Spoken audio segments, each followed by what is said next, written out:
نہ تو کھول کے دیکھتے ہیں لفافہ کہ کتنا دیا ہے، نہ تو کوئی مطالبہ ہوتا ہے۔ ایسے خطیبوں کو بلائیے، ایسے نعت کو بلائیے جو ڈیمانڈ کرے، ان سے احتراز کیجیے۔ اور اب میں شاعروں سے ایک دو بات کہنا چاہتا ہوں، وہ یہ بات کہنا چاہتا ہوں، آپ لوگ جب اشعار پڑھیں اور آپ لوگ جب بھی اشعار سنیں تو یہ دیکھیں کہ شعر میں جو کہہ رہا ہے وہ سچ کہہ رہا ہے یا جھوٹ کہہ رہا ہے، یہ بھی دیکھنے کی ضرورت ہے۔ میں نے دیکھا ہے بہت سارے اسٹیجوں پر 2 بجے تک 2:30 بجے تک پروگرام چلا اور اسٹیج پر بیٹھ کر کے پان کھاتے رہے مولوی صاحب، گٹکا کھاتے رہے مولوی صاحب، سرتی جی ایٹتے رہے، منہ میں ڈالتے رہے مولوی صاحب، جی اب پھر اس کے بعد جب سیدھے صلاۃ السلام کا دور آیا تو کھڑے ہو گئے، اور میں نے خود اپنے کانوں سے سنا ہے، وہ ایک شعر پڑھتے ہیں صلاۃ السلام کا، یاد میں آقا تمہاری رات رو رو کر گزاری، آہا بات سمجھ میں آ رہی نا، یاد میں آقا تمہاری رات رو رو کے گزاری۔ اب ذرا خدا بندہ سے لگائیے، یہ جھوٹ ہے کہ نہیں؟ بے شک جھوٹ ہے۔ بولیے آپ، ہنسی نہیں، یہ مجلس سے قہقہ نہیں ہے پیارے، جی یہ خون کے آنسو رونے کی جگہ، جی بے شک سبحان اللہ، کہ آنسو رونے کی جگہ ہے، بے شک۔ کہا لگانے کی مجلس نہیں ہے۔ جی ادب کی جائے، سبحان اللہ۔ دھیان سے سنو کیا رہا ہوں، جو بات شعر میں کہی جا رہی ہے وہ سچ یا جھوٹ پڑھنے والے کو بھی سمجھنا ہے، سننے والے کو بھی سمجھنا ہے، سبحان اللہ۔ کیا آپ بیٹھے ہیں اور قاعدے سے مسکرا رہے ہیں اور مجلس جب ختم ہو رہی ہے تو کہہ رہے ہیں رات رو رو کے گزاری، سبحان اللہ۔ وہ بھی یہ فراڈ بارگاہ رسالت میں، مصطفیٰ کی بارگاہ میں جا کے کہہ رہے حضور رات رو رو کے گزاری۔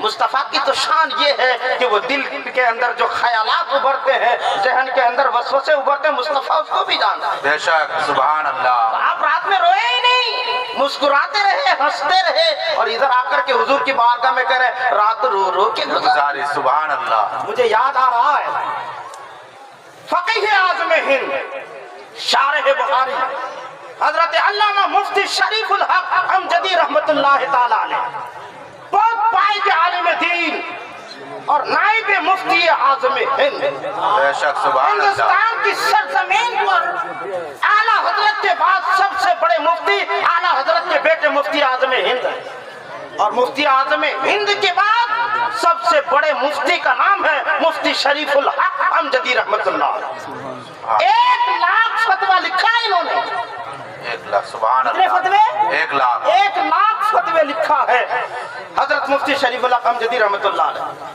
بجرٹیہ بنارس ایک مدرسہ ہے وہاں پر، اس مدرسے کے سالانہ جلسے میں دستار فضیلت کا جلسہ تھا، مفتی شریف الحق امجدی رحمت اللہ علیہ اس جلسے میں تھے موجود۔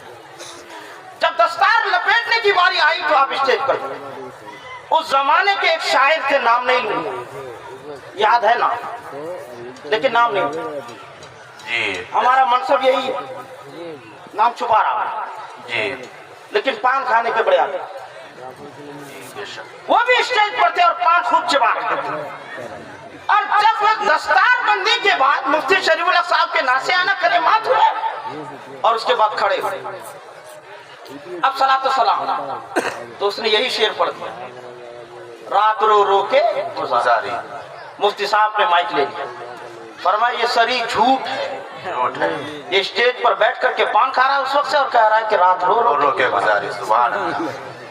اور یہ جھوٹ مائک سے بول رہا ہے، مجمع عام میں بول رہا ہے، منبر رسول سے بول رہا ہے۔ پھر فرمایا سن، حدیث پاک ہے، توبۃ السر بالسر و توبۃ العلانیہ بالعلانیہ، جیسا گناہ ہوتا ہے توبہ بھی ویسا ہوتا ہے، چھپ کے گناہ ہو تو چھپ کے توبہ، اعلانیہ گناہ ہو تو اعلانیہ